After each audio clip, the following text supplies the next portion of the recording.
Good morning guys. આજના નાસ્તામાં છે મેથીની ભાજીના પૂડા. આના અંદર મેં ચોખાનો લોટ બોરી લીધો છે અને એના અંદર મેં 2 ચમચી જેટલું બેસન એડ કર્યું છે. એના અંદર લીલો મસાલો એડ કરવો, 1 ચમચી જેટલું તીખું પસંદ હોય ને એ પ્રમાણે એડ કરવો. થોડાક મરી છે ને બારીક વાટીને નાખવાના આ રીતે.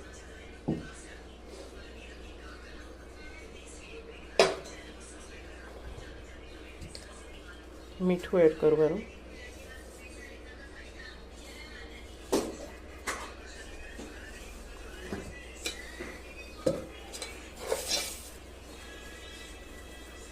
દોઢ ચમચી જેટલી ખાંડ એડ કરવાની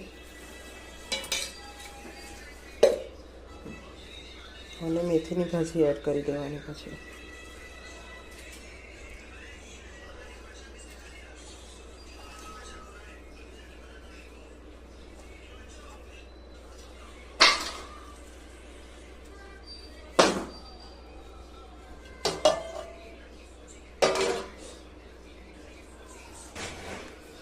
બરાબર મિક્સ કરી લેવાના બધા મસાલા અને ભાજીને એવું લોટના અંદર આ રીતે.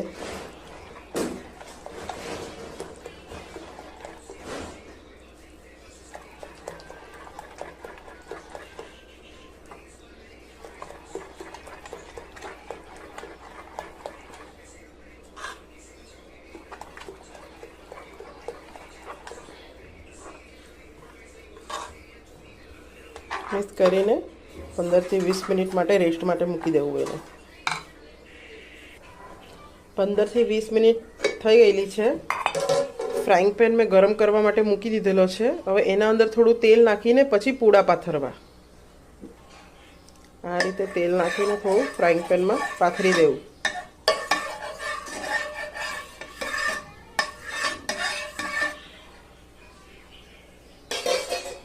પછી પૂડા પાથરવા એના પર.